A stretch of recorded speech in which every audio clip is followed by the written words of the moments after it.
Hey guys, you're watching One Touch 3 Lenses, a video series where we break down a single fencing touch through the lenses of technique, tactics, and timing.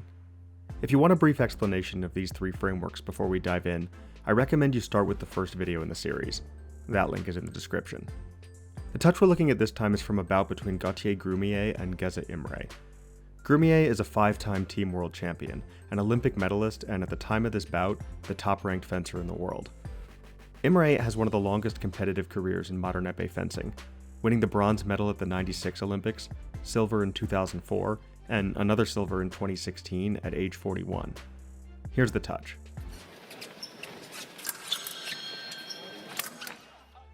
We get this one from 3 different angles, so check out the replay.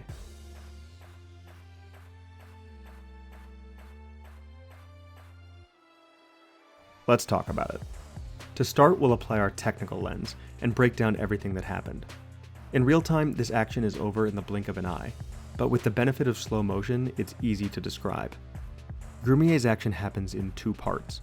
It begins with an advanced prep into distance, and continues with a beat in 6 and an explosive lunge to the torso. On Imre's part, we see him respond to Grumier's blade action by replacing his point and attempting a counterattack as the lunge arrives. Only after the hit arrives does Imre begin his retreat, but of course it's too late and Grumier scores. Those are the broad strokes. Let's take a closer look at the individual elements, starting with the blade work. Grumier initiates his blade action right at the start of his lunge. He comes for the blade in 6, but it's not a parry. For one thing, it's an offensive action. For another, Grumier has no interest in controlling Imre's blade, only in smashing it out of the way long enough to score cleanly. If he were trying to take the blade in any sense of the phrase, you would expect to see his blade decelerate towards impact with Imre's. Think of cushioning a ball in your hand as you catch it. Instead, his blade accelerates through a sharp impact with Imre's, sending it flying before cutting over the top and finding the target. If we had to name this action, we might call it a beat 6 coupe. One technical difference you can see between a beat and a parry is the point of impact on the 2 blades. In a parry, you would expect to see the parrier use the part of their blade nearest the guard to capture the opponent's blade nearer the point. In a powerful beat, the blades will typically impact closer to the midpoint, as you can see here, because it will send the opponent's point flying as far as possible. As a final note on the blade work, see how Grumier lowers his point during the prep, ready to flick his blade upward through Imre's. Clearly, the beat 6 coupe was intended before the action ever began. More on that later. Let's turn to the footwork. It's worth pointing out a few basic technical details here. First, see how Grumier's front leg fully straightens during his lunge. You'll see this on every good explosive lunge, because the front foot should be kicked out rather than lifted up and set down. Second, notice how Grumier throws out his back arm and lengthens his body by turning his shoulders. You can see his 2 arms form a straight line during the lunge. These are skills to master early in your fencing career, and rely on at every level of the sport. We can also note that 2 fencers change in height over the course of the action. Before it begins, Grumier, the taller fencer, is a bit higher than Imre. But as Grumier stretches into a lunge, he dips much lower to maximize his reach and minimize his target. Imre, on the other hand, stands up, caught unawares, and by doing so, loses the ability to retreat until it's too late. As we'll see in a minute, a tactical move can force a technical error, and even the pros can get stood up during an action. To see another way that footwork is used to set up a powerful attack, let's track Grumier's back foot through this action. First, notice that Grumier spends most of the bout in a very wide stance. A wide stance increases balance and readiness, but limits the potential of a fencer to make a large step or a deep attack. Now, the moment before our action begins, watch how Grumier casually brings his back foot forward into a much tighter stance. That opens up the potential for an abnormally big prep, which is what happens next. Finally, as the prep ends and the attack begins, notice how his back foot advances only slightly, just enough to move into lethal distance, but not enough to slow down the action. You can also see that this final motion of the back foot occurs simultaneously to the blade action. This matters because of the 3 motions here, front foot, back foot, or front foot again, the movement of the back foot is the only one that doesn't move Grumier closer to his target, making it the most efficient moment to perform an action on the blade without pausing the forward momentum unnecessarily. For more on that deadly combination of footwork and blade work, let's turn to our tactical lens. We're looking at a single touch, but there's really no such thing as a touch in isolation. This particular action comes at a moment when Grumier is bleeding touches. Imre has scored 6 of the last 8, so Grumier is desperately in need of a tactical change. He also has to score a clean touch, as the bout is rapidly nearing that 15-touch ceiling. Let's rewind a bit to see the history that's available to Grumier. 2 touches earlier, this happened. Notice that this is very similar to our touch, but in reverse. Imre preps and fleshes before Grumier has time to do anything. Now, I suspect the reason Grumier was so caught by surprise here has to do with how hard he's pushing and searching for the touch. Look how close the 2 fencers are before this action. Grumier has offense on the brain and spends too much time at close distance doing nothing, which allows Imre to take advantage.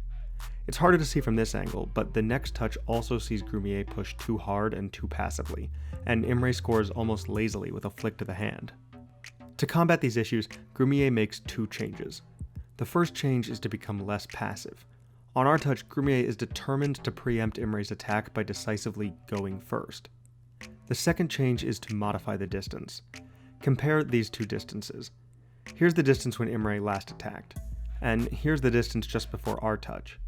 The difference is extreme. At the farther distance, there's no chance of Imre picking the hand and very little chance of being attacked first.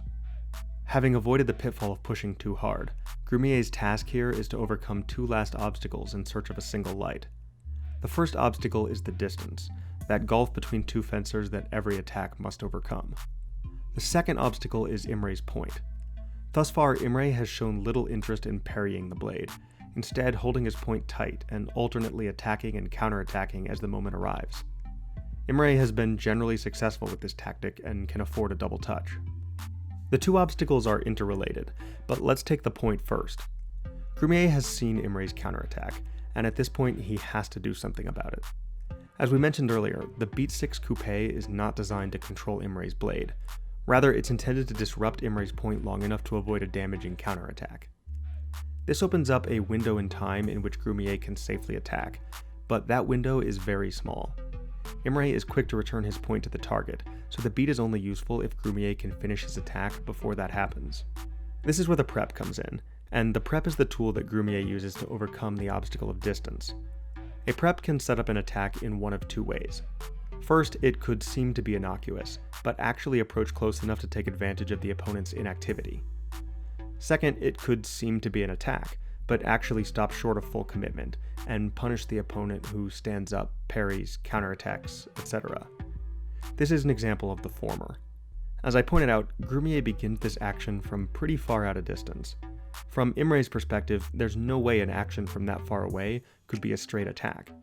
So, Imre is ready to counterattack and maybe retreat on the second tempo, when Grumier is fully committed.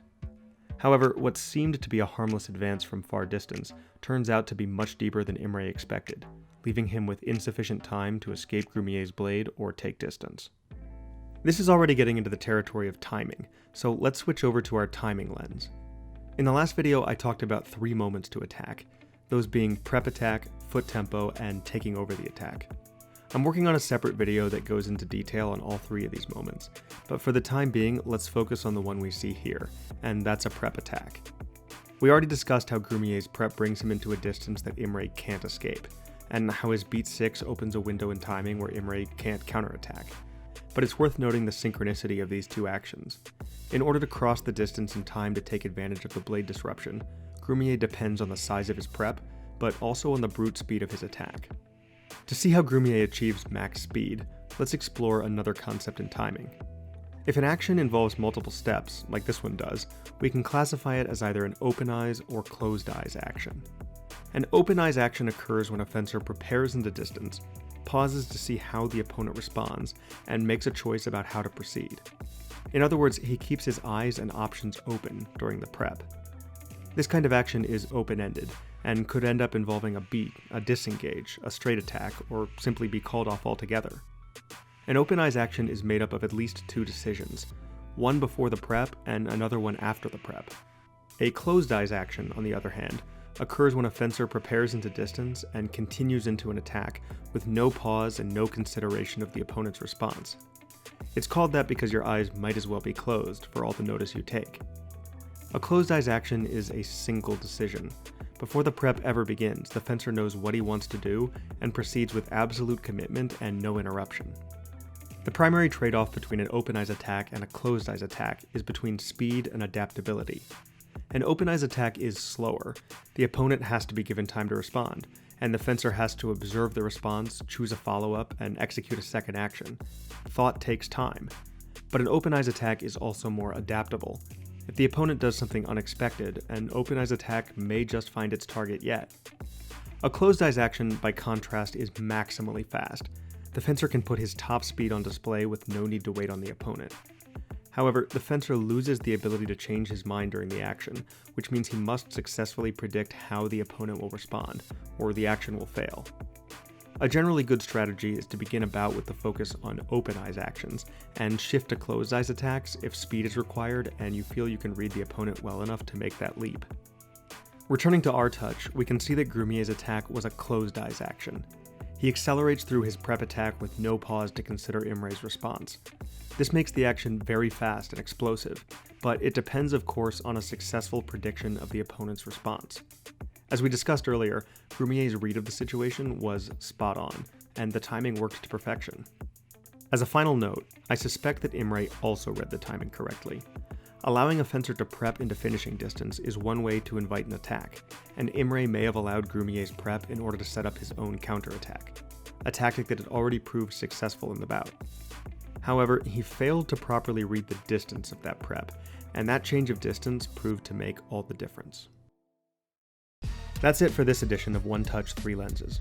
If you want to watch the full bout between Grumier and Imre, I'll leave a link in the description below. In addition to this series, we'll be releasing videos on a few other fencing concepts, so go ahead and subscribe if you want to follow along. Next up in this series, we'll analyze a touch from a women's épée bout, so stay tuned. Thanks for watching, and I'll see you next time.